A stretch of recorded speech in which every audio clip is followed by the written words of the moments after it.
All right, you guys ready to have a meeting? I have one. All right, my name is Shay and I am an addict. Welcome to GRCNA 40, Lost Dreams Awaken, and to our workshop steps 1 through 3. Since GRCNA 40 is the Georgia Region's first hybrid convention, allow me to address the issue of anonymity for those joining us online. When joining a virtual meeting, you will need to keep your video turned off to guarantee your anonymity. If you turn on your video, you are choosing to be seen by other participants. You can also change your name or switch to first name plus last initial to protect your identity. Let's open with a moment of silence followed by the serenity prayer. God, grant serenity to accept the things I cannot change, courage to change the things that I can, And the wisdom to know the difference. Welcome to the Georgia Region's first hybrid convention, GRCNA 40, Lost Dreams Awakening. Our intention for this convention is to make available to our fellowship a weekend of recovery, celebration, and fun. We hope that all addicts receive the NA message of recovery while they are participating in this event. It is our hope that the message we carry may truly let everyone know that NA is a place to recover and that no addict seeking recovery need die from addiction. These are the workshop participation guidelines. If you are joining us virtually, please dress appropriately on camera. Please keep your microphone on mute unless you are asked to unmute by the host or co-host. If you have a question or need general assistance during the workshop, please contact the host or one of the co-hosts via direct message in the chat. If there is time after our workshop speaker finishes, you may have an opportunity to share your experience, strength, and hope on the workshop topic. If you would like to share virtually, please raise your virtual hand. Your virtual hand can be raised by going to the reactions icon on your computer or by going to the More section on your phone. If you would like to share here in person, please raise your hand. You will be asked to come up to a microphone and camera so those at home can hear and see you. The virtual host and co-host and I will attempt to maintain the queue correctly. Your kindness and patience will be greatly appreciated. Please limit your share to 3 to 4 minutes. I have asked for volunteers for our readings.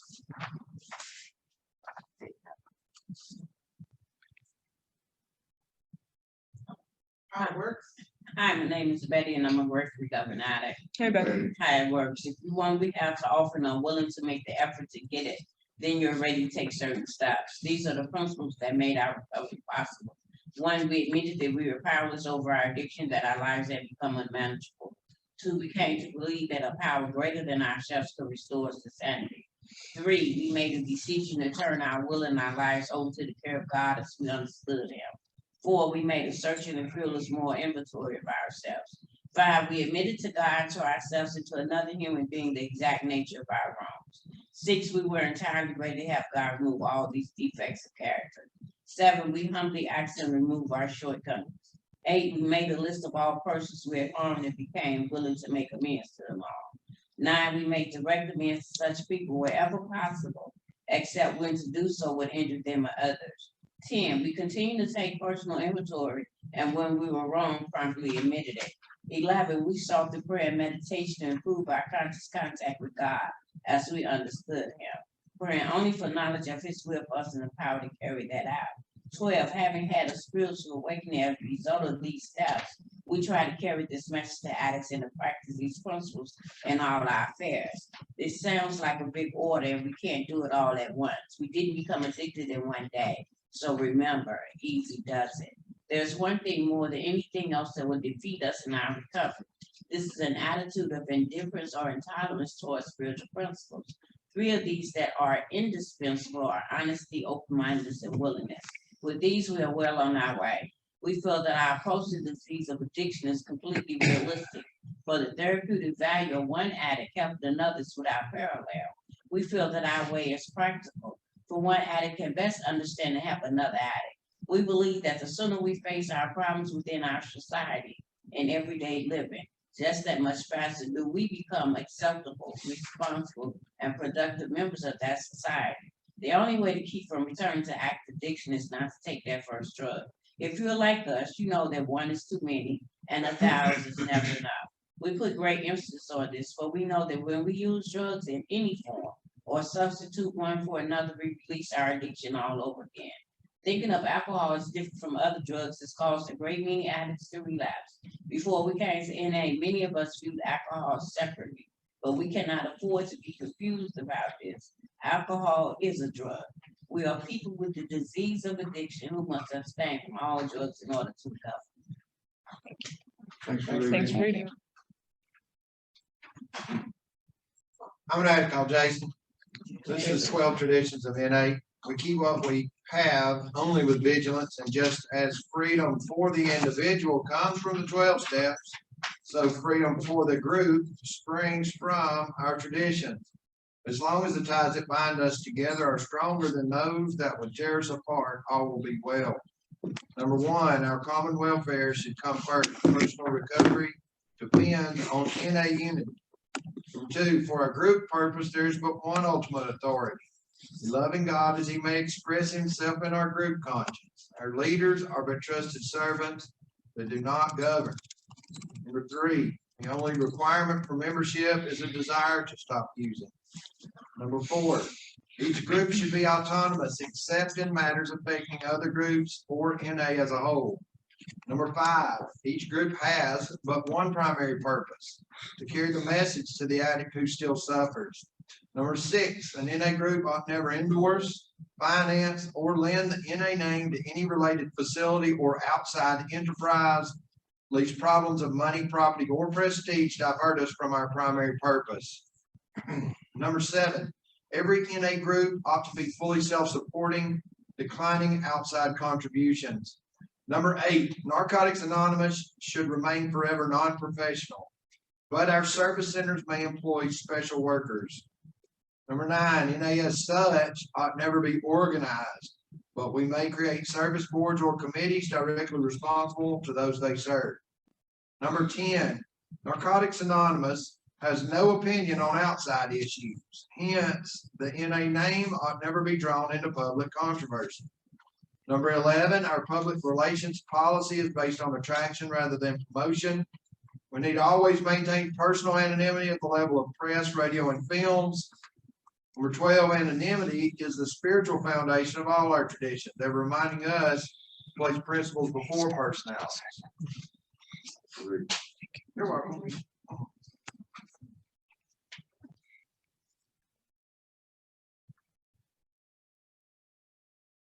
That's it. It's on you. No. Just those two readings. Oh, just two. Okay. All right. Well, all right. So today our scheduled speakers for this workshop are Jeremy B. and Scott H. And with that, I'll hand it over to Jeremy. How you guys doing? My name is Jeremy. I'm an addict. Hey, Hey, Jeremy. My clean date is July 16, 2015. My home group is the Welcome Home Group here in Peachtree City. We meet at 7:30 on Saturday nights at Peachtree City Church. I do have a sponsor. He has a sponsor. My sponsor is Toby L. of the Ultimate Weapon Group. And I'm happy to be here. I guess tonight we're talking about steps 1, 2, and today we're just talking about steps 1, 2, and 3, and y'all saw me get up earlier. So I think that's how it works, because I don't want to paraphrase any of the readings, because the readings are actually the program of recovery. Everything that I'm about to say here is my experience and my opinion on recovery. So I mean, it's the way it worked out for me. It might be different for you. It might be different for somebody else. So in the beginning, how it works is you want what we have to offer and are willing to make the effort to get it, then you are ready to take certain steps. That was a big thing for me, was the willingness part of it. I mean, the main spiritual principle behind step 1 was honesty. And then the step is we admitted we are powerless over our addiction, and then our lives have become unmanageable. And when I got here, the external unmanageability, that was very easy for me to see. At the very end, I spent 12 months living in the Bluff in an abandoned house, and I called it a halfway house because half the windows were gone and half the doors were gone. And I lived there with with 2 crackheads, and one of them was bipolar, so it was actually kind of like living with 5 crackheads all at once. It was a mess. So the external unmanageability, that was very easy for me to see. I started getting loaded when I was 9, and I kept doing that until I was 40 years old. So yeah, I was powerless over my addiction. My life had become unmanageable. But so all that external stuff, that was great.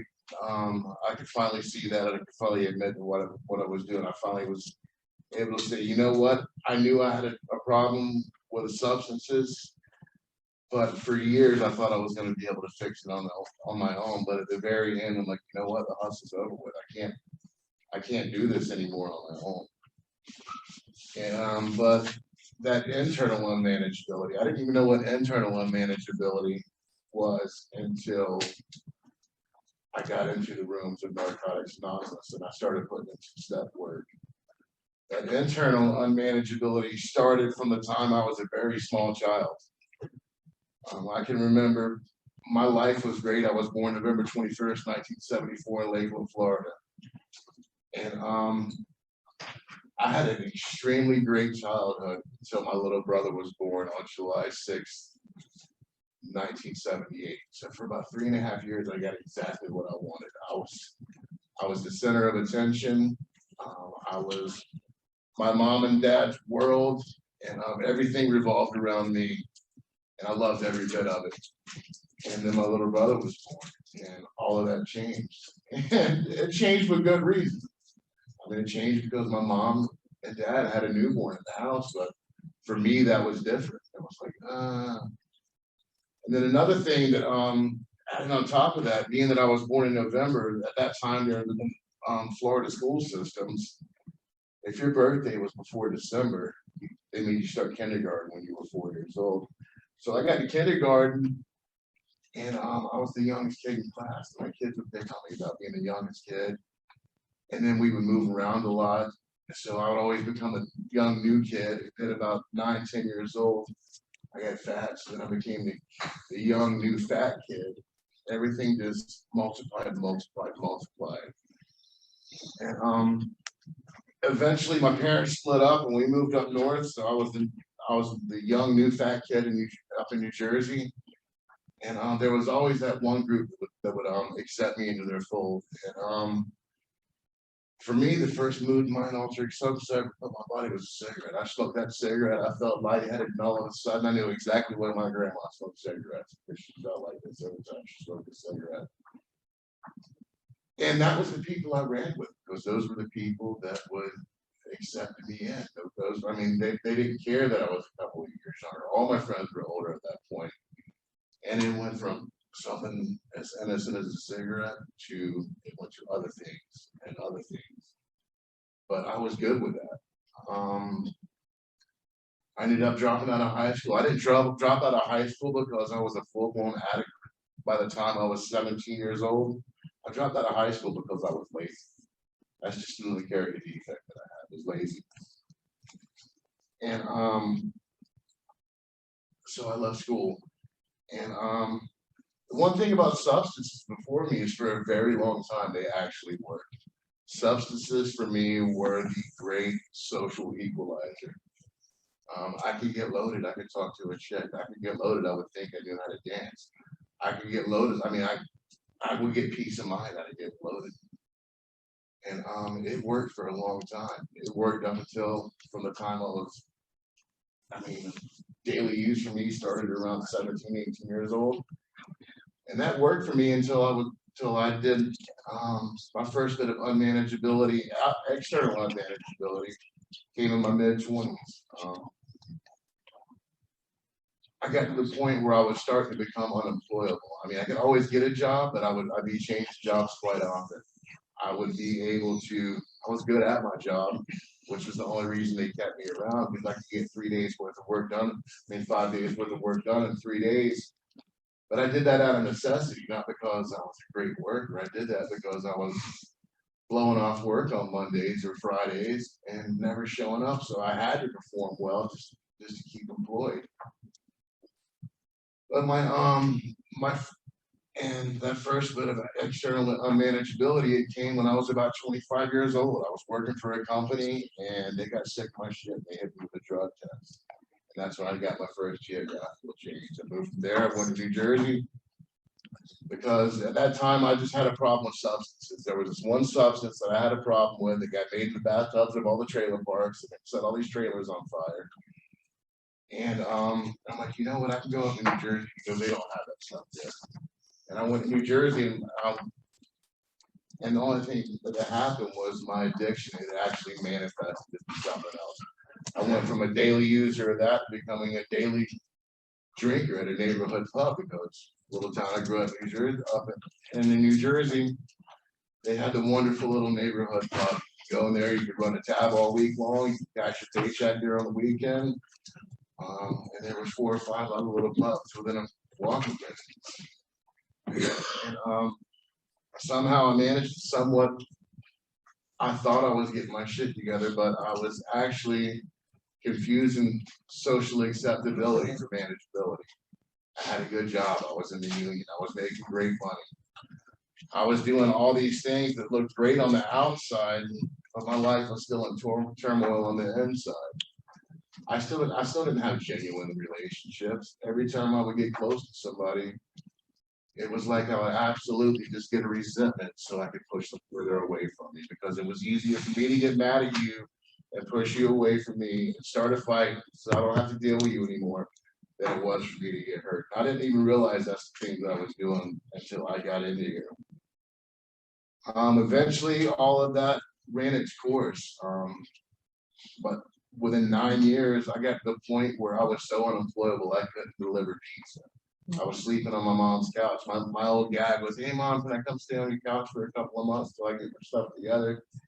And then I'll go out on my own. And that couple of months turned into a couple of years. Like I said, I couldn't even keep a job delivering pizza. A couple of years before that, I was doing high-rise construction and actually running crews, but it wasn't like that anymore.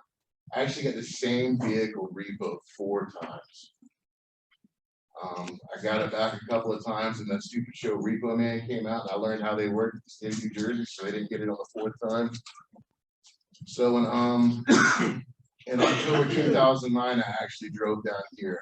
I had a problem with some substances that I was getting from a doctor, and at the time I said, you know what? I got down here, I didn't have my doctor anymore. I had hit every single emergency room in town, and that wasn't working out. So I ended up seeking outpatient treatment. I went to a methadone clinic. And you know what, man, those people, they had really good intentions for me. They wanted me to do well in life. But I was trying to get a psychic change out of a man-made substance. And it actually worked pretty well for me for about 12 to 18 months. And the problem is, the only thing I had changed is I just went from one substance to another, and I didn't do any work on myself. I knew I had a problem, but I was still looking for something external to fill an internal void. And eventually I showed back up. And when I showed back up, I went on the worst run of my life. At the very end of that run, like I said, I was homeless. I was in the bluff. I hadn't seen my family in over 18 months. They hadn't seen me. I didn't know if they were dead or alive. They didn't know if I was dead or alive. And that whole time, my mother was in a nursing home at the time. And that was a miserable existence. So on July 16th, 2015, enough was enough. A couple days before that, the abandoned house that I was staying in, it was right down the street from the there's this little NA meeting on Pryor and Simpson, or it's now called Joseph B. Boone, and this little like clubhouse type thing. And they hold meetings here 2 or 3 times a week. And I was sick one day. I went in there, and I thought I was gonna go in there and make people feel sorry for me and maybe get off sick. And they're like, "Yeah, man, come in, have a cup of coffee.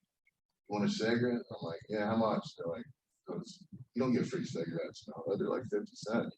You're not getting a Newport for free in the hood. I mean, not a Cadillac, no way in hell. I mean, you can give me a short." They're like, "Nah, we'll give you a cigarette." And they didn't give me any money to go get loaded, but they absolutely gave me hope right then and there. I had saw people that I had seen on the street. I'd seen them at the dollar store. I'd seen them at the corner markets. I'd seen all these people walking around the hood just like I was. And a lot of them had substantial clean time. There's this one old guy there. I couldn't tell you his name for nothing. But he just like he'll sit there and recite how it works verbatim from memory, and you can read along, and he's actually reciting every single thing. That guy had over 20 years. That guy had over 20 years while living in the bluff. That gave me hope. I knew that if he could do that while he was living there, that I had a chance, because all I had to do was pick up the phone. I had a family. My family never ostracized me, but I didn't feel like I was worthy to be around them, so I pretty much exiled myself. And I went to like 9 meetings in 3 days, and that enough, it became enough. And that's when I made the decision that I needed to get the hell out of there. And I went to Grady Hospital, told them I needed to detox, and they said, we don't do that here. Unless it's alcohol, we can't detox you here, because they're like, you're gonna wish you were dead, but what you're detoxing off of here is not gonna kill you. So they told me to go to St. Jude's. I went over to St. Jude. I left Grady, walked all the way to St. Jude's, and they're like, yeah, you absolutely qualify to get this program for free, but we don't have any beds available for you. And I was like, you know what? At that point, I was getting sick, and I was like, Jesus Christ! I said, I gotta go get well. I said, I can't walk around like this. I was getting really sick, and as I was leaving there, I was talking to one of the patients before I went into my assessment. I was leaving there. He goes, "Hey man, you get in?" I'm like, "Yeah, I got in, but they don't have any beds." I said, "I guess I'm just gonna have to go do what I gotta do." And he goes, "Hey man," he goes, "if you really want to get help," he goes, "walk over there to Emory Hospital and tell them you want to commit suicide." And that's what I did. I walked into Emory Hospital, and the nurse, she brought me in for triage. And I went from getting zero help to getting more help than I really wanted, like all in one shot.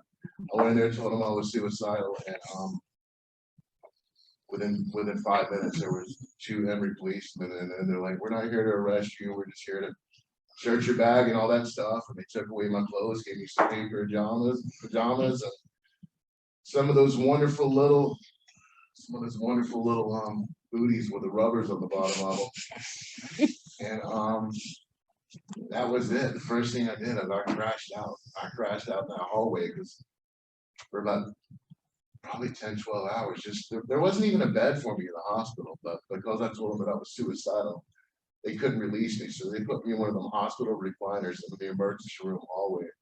I crashed out, and I probably slept for 8 to 10 hours because I knew I had hell coming away. I detoxed a couple times in gel, and I knew that I was getting ready to get into a situation where I wasn't going to be able to sleep. Plus, I was finally in a place where I could actually sleep safely, because the only time that I'd had nights where I could actually sleep safe, I was locked up.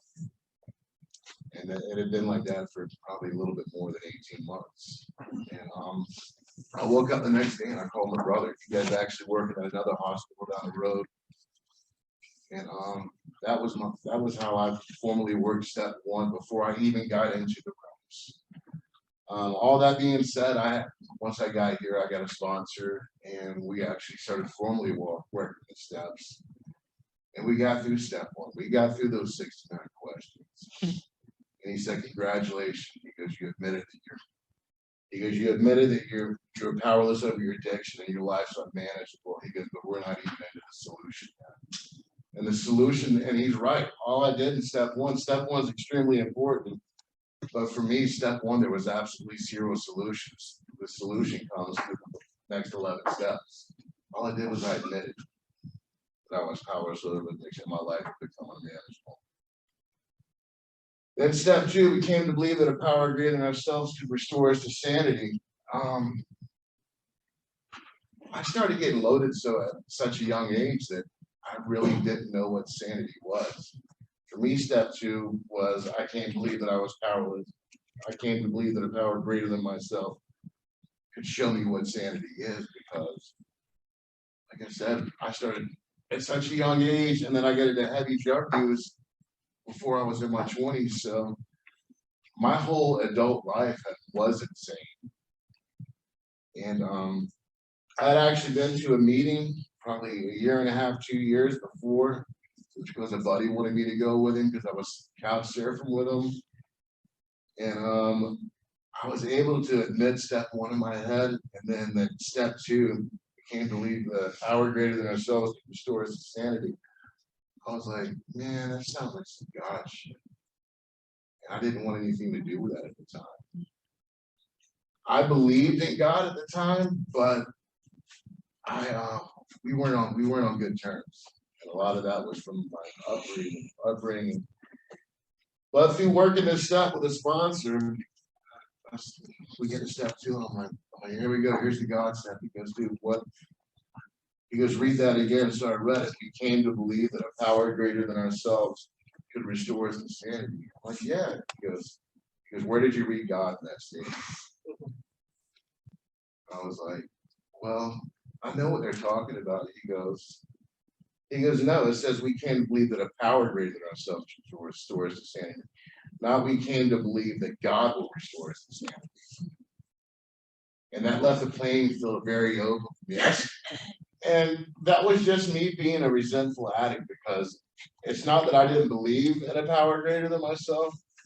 I just had a problem with the results that my life had turned out, and I was blaming my problems on a power greater than myself instead of accepting personal responsibility and actually making my problems worse. So I worked that step, and slowly but surely, as I was working through that step, I was still kicking and screaming a little bit. And he was like, dude, my sponsor, he was like, dude, he goes, you're kicking and screaming about this. He goes, but you have a problem with God. He goes, so why don't you just write a one ad for your own God? I'm like, what? He goes, you know how like when you were younger, like some of the young people here might not remember this. He goes, but they had one ads for when you were getting employment. He goes, write a one ad for God. And find a God that if you're so worried about the God thing, find one that you don't have a problem with, and let that be your higher power. So I wrote that one ad for God, and I've still got it in my house. My God had total junky morals. My first God, my God would show me all the grace and mercy in the world, but if you did some shit that I couldn't co-sign, he would punish you. Like, my God was all forgiving for me and all the good people in the world, but if you fuck with kids, old people, or dogs, he would like banish you forever. So my God had the junky morals same junky morals that I had at the time I was taking the second step.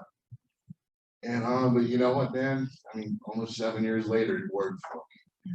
That opened the door for me. That opened the door to where I was able to push that aside, and I was able to believe that a power greater than ourselves could restore us to sanity. And for a lot of us, when we first get here, I mean, that power greater than ourselves is the room. It is a room full of people that come together and recover together. It's not one person that's gonna, I mean, my power greater than myself. I mean, my sponsor told me straight up, he goes, dude, he goes, if that power greater than yourself, better not be me. He goes, because my ass is, because I'm made out of clay all the way to my ass. He goes, I do not walk on water, and don't put me on a pedestal. And that's what I did. And that step two, that gave me the hope. That gave me the hope that, you know what, man, maybe I am able to do this. I first found that hope when I was in that meeting in the Bluff, and I saw all those people that lived in that neighborhood, and they were able to recover. But once I worked the second step, that's what I got out of that.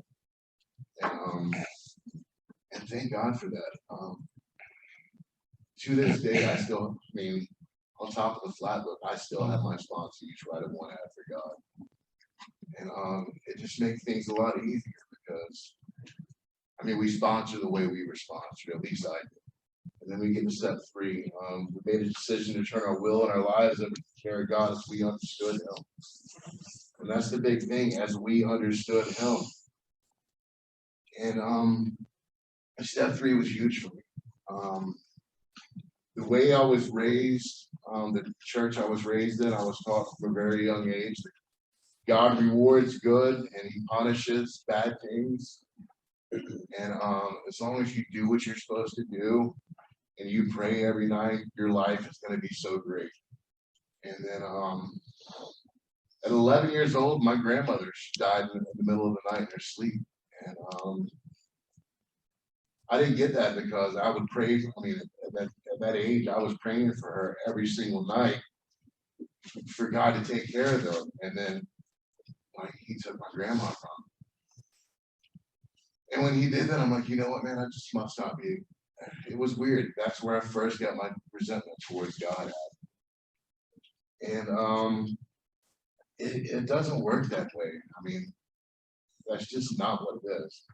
I made a decision to turn my will on lives that would carry God as I understood him. I had to learn how to pray the right way when I got here. I mean, the way for me. And I also had to come to the conclusion that God is not here to serve my will. I'm supposed to be doing the next right thing to serve God's will. I mean, it says right here, we came to believe that a power greater than our, I mean, we made a decision to turn our will and our lives over to the care of God as we understood him. So if I'm turning my life over to him, how am I trying to manipulate that life? And for me, that was just like, you know what, man, that's just doing the next right thing. For me, that was finishing the rest of the 12 steps.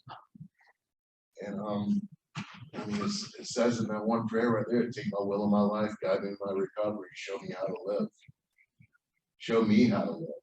Not me tell you what I need to be done so my life can be easier.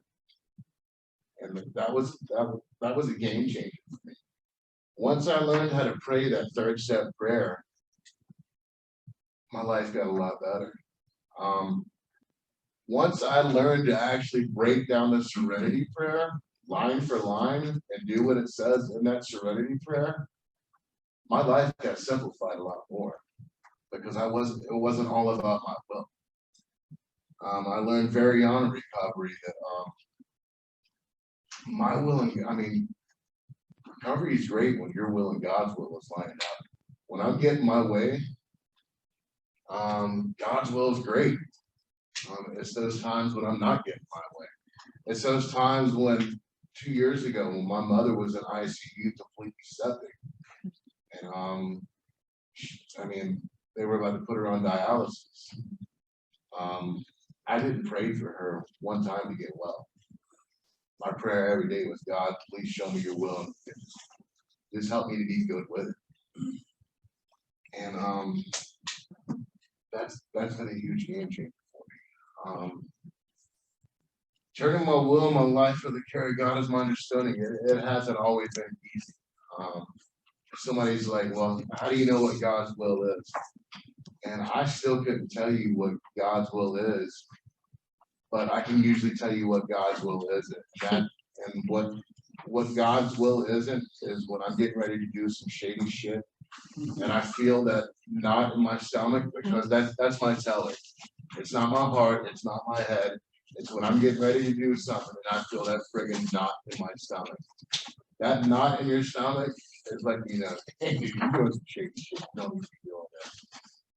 And sometimes I don't do it. Sometimes I write that check and I pay that price. And when I write that check and I pay that price, I lose that peace of mind that I had when I got that I got from working the rest of the 12 steps. Steps 1, 2, and 3: honesty, open-mindedness, and willingness. I had to have that self-honesty when I got here.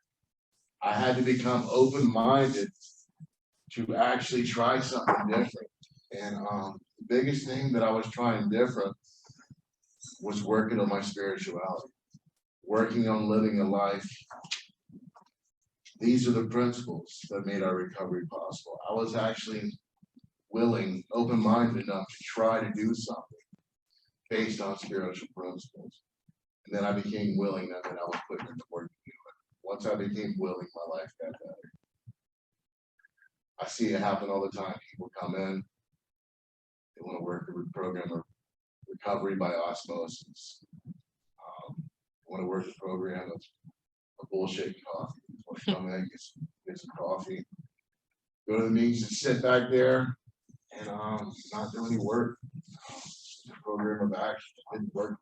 It didn't work like that for me. I haven't seen it work like that for anybody else. The only people I know that come in here and they stay are the ones that are willing to put in the work and do the action. Thanks for letting me be here. That's all I got to share. Thanks for sharing. Thank you, Jeremy. Thank you, Jeremy. You know, they say in the program, you always hear someone tell your story, you know. So thank you for that. All right, our next speaker is Mr. Scott H. I'm not called Scott. Hey, Scott. Grateful to be here, grateful to be asked to be of service for the program of Narcotics Anonymous. That's a good day to be clean. Every day is a good day to be clean. You know, I heard Jeremy share something about you know, willingness, and man, I know for a long time, and I was ready to change. I was ready to change. I just wasn't willing to, you know. And you know, readiness is not a spiritual principle that we practice here, right? And when I was ready, I still did a whole lot of suffering, being ready to change. It wasn't until I became willing that things started to get different, you know. My clean day is December 28th, 2018.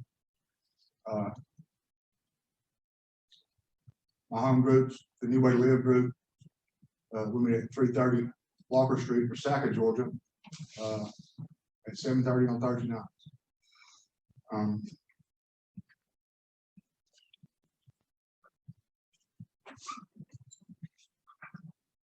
When I got clean, I detoxed, strapped to a suicide chair in county.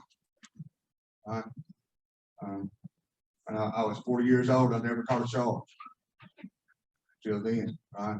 I caught a charge on December 27th, and detox strapped to that suicide chair on December 28th, 2018. And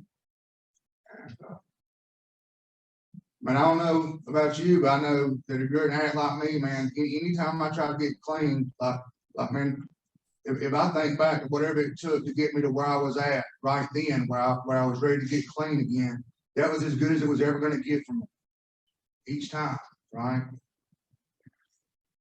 Each time was a little bit worse than the time before.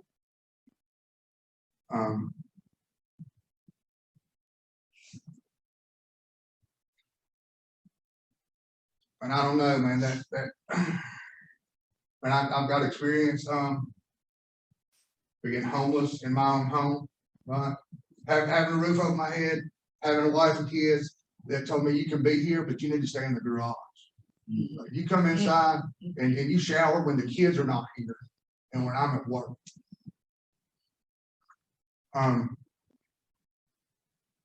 That's where I was at, right? Like, I mean, it really was, that was it. It just, I don't have experience with being in the chain gang or in prison, but I do have experience with that self-made prison between my ears, right? Because I got a disease of addiction that lies right here, you know.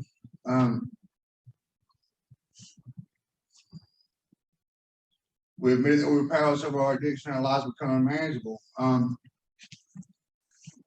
You know, man, there's been times in my life where there's been times in my life where I had significant amount of clean time, and still didn't really have a firm grasp on any steps, you know. But man, this time I came and man, I was truly willing to do something different, man.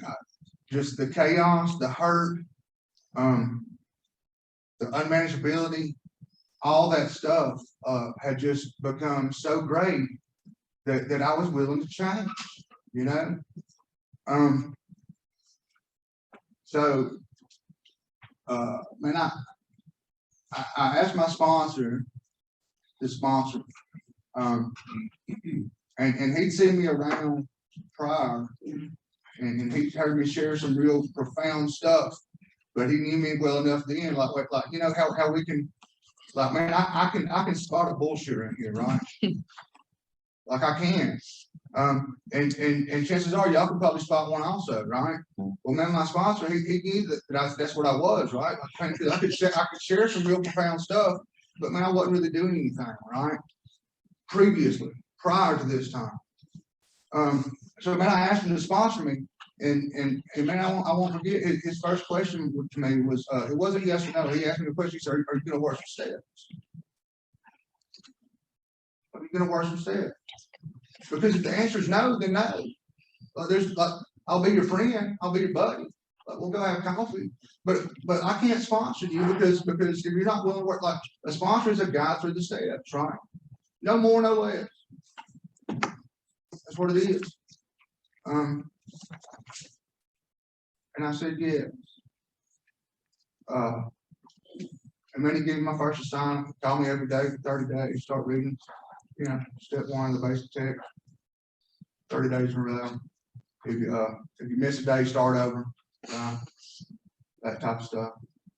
And man, somewhere along the line, maybe around day 12, you know, I missed a day. And the first honest thing I've done in a long time was start over on that assignment. That was the first honest thing I've done in a long damn time. Right? Man, this honesty thing, man, it's not, it doesn't come normal for me, you know? Anyways, man, I start over, man. I read it 30 days in a row. I call him every day, even when I don't want to, right?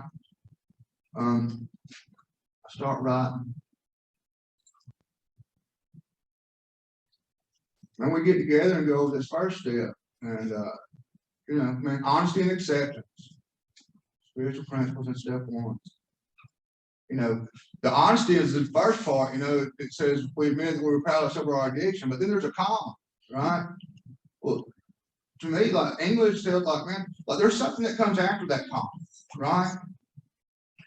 Our lives will become unmanageable. That took some acceptance for me to, you know, I could admit that I was powerless over my addiction, and like most of us, like it was drugs, not addiction at that point in my life. Luckily, through the process of working some steps, I can apply it in some other areas today. I'm talking about then, right?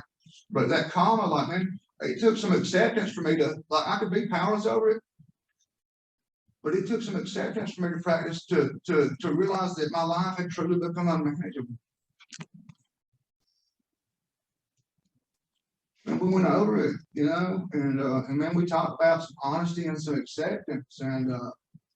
And at the end of it, sitting there at his table, he said, "Well, man, what is honesty mean? What's acceptance mean?" Like I said a few minutes ago, man, I can bullshit, right? I can say some real profound stuff sometimes. I think I sound real smart. And I spouted off some shit that I thought that honesty meant. Well, this is what it means to me. And I spouted off some shit that I thought that acceptance meant. And he said, "Do you have a dictionary?"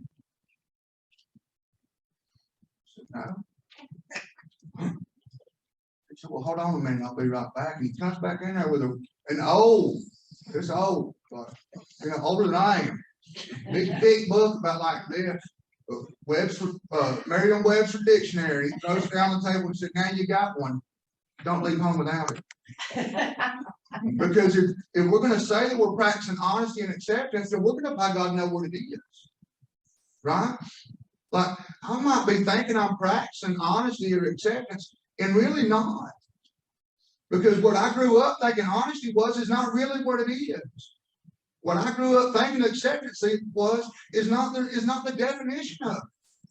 You know, it's just not. For me, that's my experience, and that's all I can share here is my experience with hope. You know, that's all I can do. If I'm up here sharing anything other than my experience, expecting hope, guess what I'm doing? I'm bullshit. Right? Unknown caller. Unknown. I apologize. That's okay.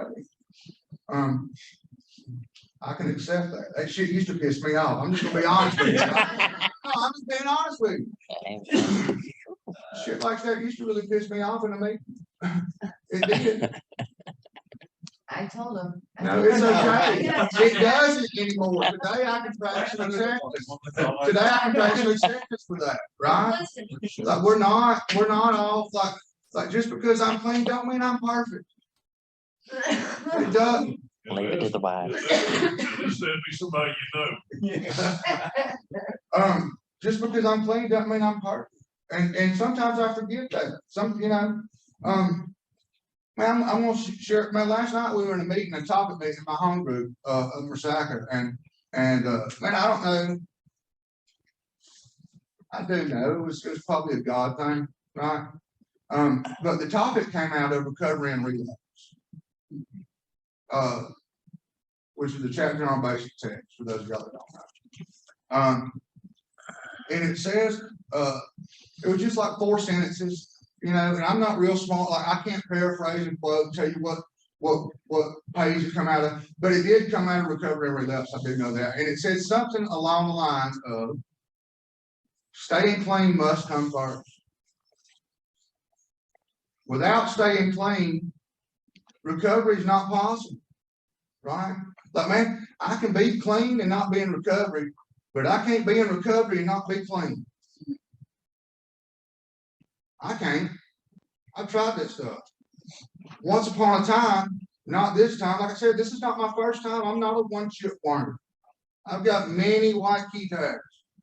Once upon a time, I celebrated 10 years clean and wasn't clean. I had 9.5 years clean and went back out and celebrated 10 years clean. Bullshit, right? And like I said, we can spot them. Y'all knew I was high. Y'all knew I was high when I got that medallion.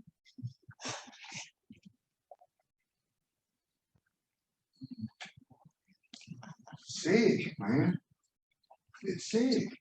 The stuff that goes on right here is sick and twisted. And it's not just about the dope today. Like, man, it's all dope. Right? Like, man, I can get strung out on the dope or the drugs. I can also get strung out on women, sex, money, lottery tickets. All that shit can cause some unmanageability in my life, right? Like, I'm just gonna be honest with you about it. Like, I haven't talked much. Like there's some people in here that are from my area. There's some people in here that I talk to every day in this room right now, and I have not shared this with them yet. But I'm fixing to. I can't sit up here and talk about honesty and not be honest, right? I had to have my wife last week move some money from savings to checking so that I can buy gas to get back and forth. Like I'm grateful that we got a savings, right? There was once upon a time in my life where I wanted savings, right? But like luckily I could get gas to get back and forth to work the rest of the week because I done bought too many lottery tickets. Just one more. Just one more. You know what? My sponsor told me, he told me not too long ago about something completely different, but was causing unmanageability in my dope. It's all dope, right? He told me you could always just stop. God dang, that's profound. You could always just stop. 1 is too many, 1,000 is never enough, right? If I don't buy lottery tickets for a while, then it's okay, right? But if I buy one, I'm gonna buy me another one and another one. And if I do this week or next week, but I'm gonna have to call my wife and get her to move some money out of savings to checking so I can get to work and buy it, right? Well, that's just me. I'm real grateful that I can apply this stuff to any area of my life, right? Any of it. Honesty and acceptance in the first step, right? My experience with step 1 also is, man, if you're here to get clean and stay clean, I'm fixing like, you're either fixing to be really relieved or you're fixing to be really mad, because I'm fixing to tell you the secret to just staying clean. work the first step and live it every day. You'll never get high again. Take your stuff and go home. Right? I've done it, but I've got real freaking miserable along the way. Again, clean time recovery is not the same thing, right? I can do that. I can be clean and get real miserable and act real shady and do some real underhanded stuff. Finish that first step. He said, man, you ready to go to step 2? Because you said you was gonna work steps this time, not a step. Right?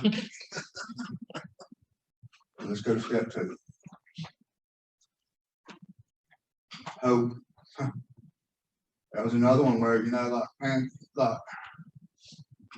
it took some writing, you know. I've got that same fear, that God thing that a lot of us talk about, you know. And I was taught, you know, God, that could be an acronym for good orderly direction, group of druggies, right? Whatever, you know, group of drug addicts, whatever it was. I do know that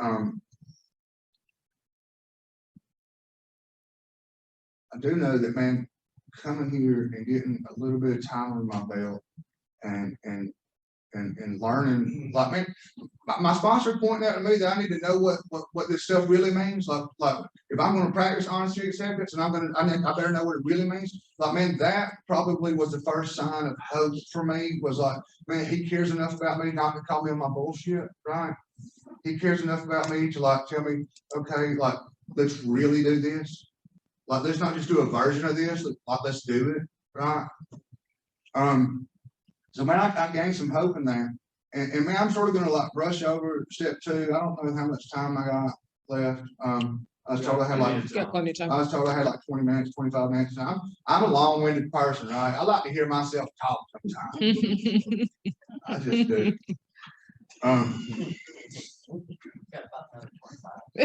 Oh, good. Yeah. Let me make up some shit real quick. Man, step 3, we made a decision to turn our will and our lives over to the care of God that we understood. Faith. Man, that's where that dictionary had to come. I had to drag that dictionary back up because, like, man, sometimes, like, man, hope and faith to me in my mind, right, without reading old Merriam-Webster, man, those are sort of the same things to me, right? But it's not. But to me, the way I was brought up, like, man, those things were the same thing. How we practicing the same spiritual principle? How the same thing in 2 steps? It's just different words, but the same. No, it ain't the same. Read that book. Let's find out what it really is. Am I still willing to do this, or am I just ready to again? Because he got me reading all kind of books over here, right? Man, I won't ever forget a conversation. Man, I was at a meeting before. I believe in 3 parts of every meeting. Before, during, and after, right? And we was at the meeting before the meeting one time, up at the Dalton Serenity Club on a Sunday night. That's how important this particular conversation is. Like, this was, I had 6 months clean at the time, maybe 9 months clean, and I remember this conversation the night of the week, exactly where I was at, who said it to me, and all this stuff, right? Like, man, I tried to run with a group of men who are not just clean, but who are working a program of recovery, who are working 12 steps and learning about traditions and concepts, right? But man, I had a guy ask me, said, man, what are you working on right now? I said, well, man, my sponsor's got me reading the 3rd step out of the basic text every day for 30 days. He said, well, what stuck out to you? What's sticking out to you? Man, in the basic text in the 3rd step, it says, the word decision implies action.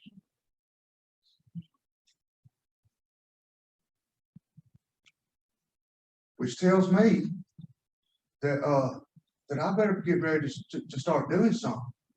It tells me that you know, we made a decision that's going to imply action to practice faith in my life, which means I better not be trying to practice blind faith. I need to put some work into it, right? My experience from step 1, 2, and 3 prior to this was, I just shared a little while ago. At 9.5 years clean, I went back out there. It also says in I believe it works how and why in step 3 of it works how and why. And again, I can't, I'm gonna paraphrase a little bit, forgive me, but what it says based on my interpretation of is like most people who do not go on to work steps 4 and the rest relapse. And that was my story. I had experience with that. I didn't have experience in anything beyond step 3. So I need to put some damn action behind this faith that it's talking about. And I need to start working on me. Because at 9.5 years clean, I had no recovery. All I had was plain time. All I had was plain time.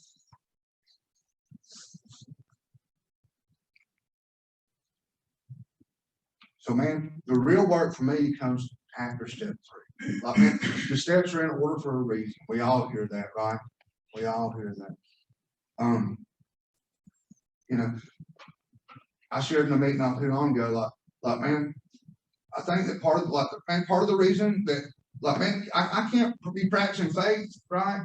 I can be practicing faith and not practicing acceptance, but that sucks. Like if I'm going to practice faith, I better be practicing them acceptance before that, right? I better learn how to practice acceptance before I practice faith. Because things that are going to happen, I'm going to have faith that things are going to happen, right?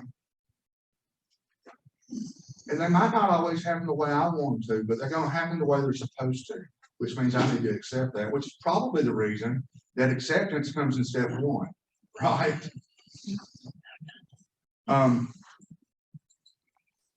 I don't know, man. I feel like I'm sort of sidewinding and swirling around a little bit. But man, I do believe that they're in order for a reason. I think that 1, 2, and 3 are the groundwork for us to begin to really change, for us to begin to really recover, right? And that's what we're here for. We're in a 12-step program, right? The fellowship is great. The fellowship can keep me clean sometimes. But what am I doing when the doors are closed? What am I doing for the other 23 hours a day? I got to be doing some of this stuff and applying it in my life.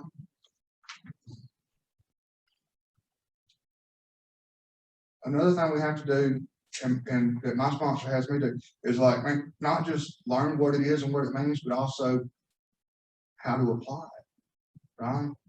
Like I have to apply it in other areas, right? Like,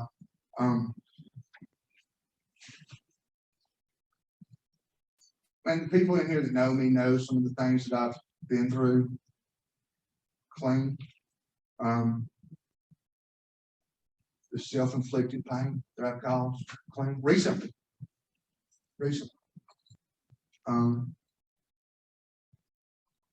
Again, my sponsor, you know, you could always just stop. Sometimes I like to call him Nancy Reagan, you know, just say no. Man, that's profound, right? But that didn't work either, right? That Nancy Reagan slogan, that shit didn't work either. But, you know, I could just stop with anything. And then I don't have to continue along the suffering. And I can apply a step back, you know. And it starts with the first step. But anyways, man, that's all I got. I feel like I'm starting to ramble. So I'm glad I'm here. I'm glad y'all are here. Thank y'all for allowing me to serve.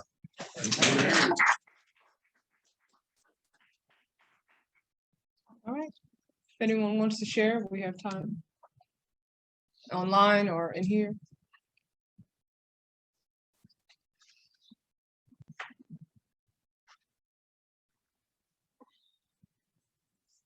Ariana, I'm an addict. Hey, Reed. Grateful to be clean and be able to be in a meeting, actually a convention, Narcotics Anonymous. Thank you all both for of your service and stuff. Thanks for your people and everybody that's a part of this. I love. Sorry. I love the first three steps, right? Like, you know, back home in Washington, like we had this old timer used to say, if you did a thorough first step, you'll never get loaded. So at 22 years when he got loaded, I said, you know, like, so to me, like, there's never a never, right? You can't say never because, we all have, you know, something, but for me, like, one of the profound things that, helped me, like, just like the dictionary and stuff like that, but like, I like those, what do they call them, acronyms or whatever, right? Like the good orderly direction, or like the hope, HOP, hold on, pain ends, right? Like, and for me, those first three steps, right? Like, I can't, he can, I'm gonna let him. Guess what? 4, 5, 6. I can't, he can't, I'm gonna let him, right? Like, and it was just that simplicity, right? Like, because, I'm simple-minded, and stuff, and so, but yeah, like, when somebody, for me, when they pointed that out, like, it just like, aha, you know, I'm also one of those ones that I'll read the end of the book, you know, cover, just to see what it, you know, to see if it's even worth reading, right? Like, so, to kind of have that little, something to look forward to, I guess, but, anyways, like I said, I'm grateful to be clean and grateful that I got a minute to be able to, hear y'all speak, and, share your experience, strength, and hope, and again, thank y'all for, being of service. That's all I got. Thanks, Reed. I'm Trinity. I'm an addict. Hi, Trinity. So I've been doing this recovery dance for 15 years now, and this time is the only time that it's actually stuck. A lot of people at this convention I know personally, and they are a lot of the reason why I've come back every single time. I think because more than anything, my last sponsor did not allow me to run from myself and taught me the importance of 1, 2, and 3. So when I came in this time, I had a weird event happen at Ponce City Market where this lady came up and she was on a missionary trip and said that God knew that I needed encouragement, but he was just waiting on me to call out to him and he would move mountains for me. So I took a chance, and I'm glad to say today I have enough evidence to know that my higher power is looking out for me, and you know that maintaining my conscious contact with my higher power is what gives me a daily reprieve from using any substances.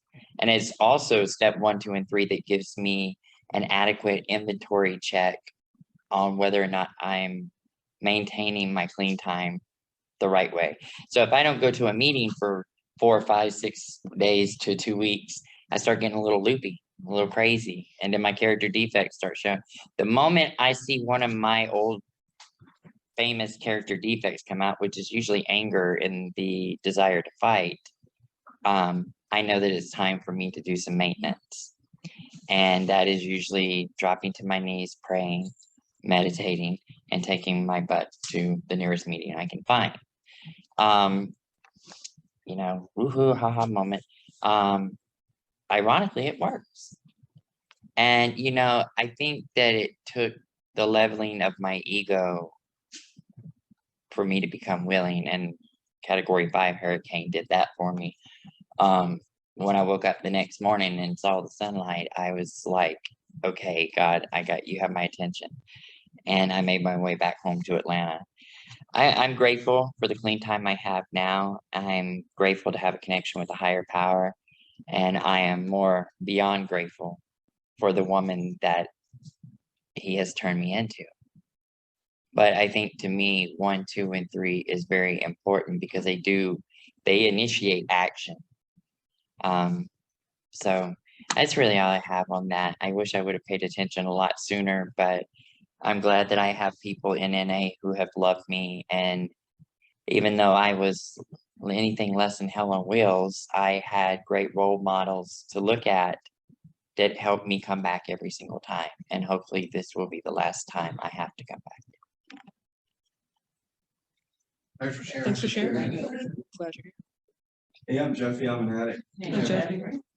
I'm at the infancy of my recovery. I'm at 37 days clean today. Awesome. Oh, yeah.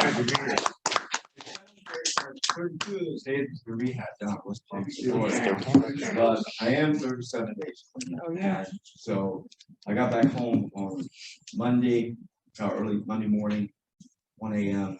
Found a meeting Monday afternoon. And then found another meeting on Tuesday. That's where I got my home group. I got a sponsor. So Yeah. I'm excited about that, you know. Understand I really know nothing about nothing, but I know that I'm excited and I'm so afraid of what's coming because I feel like that I have never ever been myself. And you know, with the honesty that you were talking about comes certain freedom. And I have been honest so far in my short recovery journey, and it's been feeling really good. And I don't want to falter. You know, I'm afraid that I'm going to get to a place where I'm just going to relapse. I'm so afraid of that. But I want to put this out in the universe that you know I'm in recovery and that I'm ready and willing. Yeah. Thank you guys. Glad you're here. Welcome. Yeah.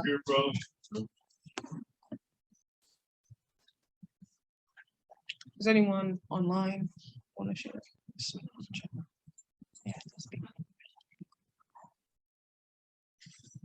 If there's anyone online who would like to share, just raise your hand.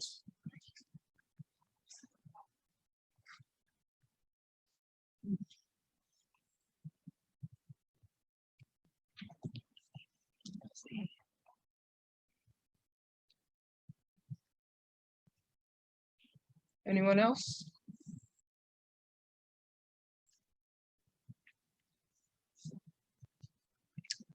Okay. All right, let's thank our speakers for sharing their experience, strength, and hope with us today. Do you guys have any special announcements you would like to address? No? Okay, just this. Actually, I'm Shannon Yamanai. Matron. Okay, so the committee has asked that if you're going to, a couple of things, most important thing is singleness purpose to respect the house that you're in. For anybody who is new in NA, we do not say sobriety, we say clean time or recovery. It's traditions. And second is if you are going to smoke out front, there is a bench located in the middle of some pretty bushes that you can smoke there. And there's also right to the side of it is another area that you can smoke. It's right beside the building or anywhere that you see the benches with the steel cylinder that says cigarettes on it. You can smoke there. And Same with the vaping. And the same with the vaping. Please do not vape at the entrance of the hotel. They will get onto us for that. Yes. All right, anyone else? All right, well, let's circle up and close with the we version of the Serenity Prayer. Those joining us online are invited to unmute and join in the prayer as well. What's up, man? Did we stop recording? I don't think we did. Thanks for sharing. Jeffy, we're gonna hug you. You don't get some love. And there's I was telling him there's a car scavenger. You know, any new cars, there's a scavenger. All right, let's take a moment of silence. When still sick hands up right now. Side and side of these words. Put your right foot in so nobody steps out. Or the person picking up for the first time, not knowing what they're doing. Oh, that's right. God, grant us the serenity to accept the things we cannot change, the courage to change things that we can, and the wisdom to know the difference. He's coming back, he works, he's working. And it's working. Hey,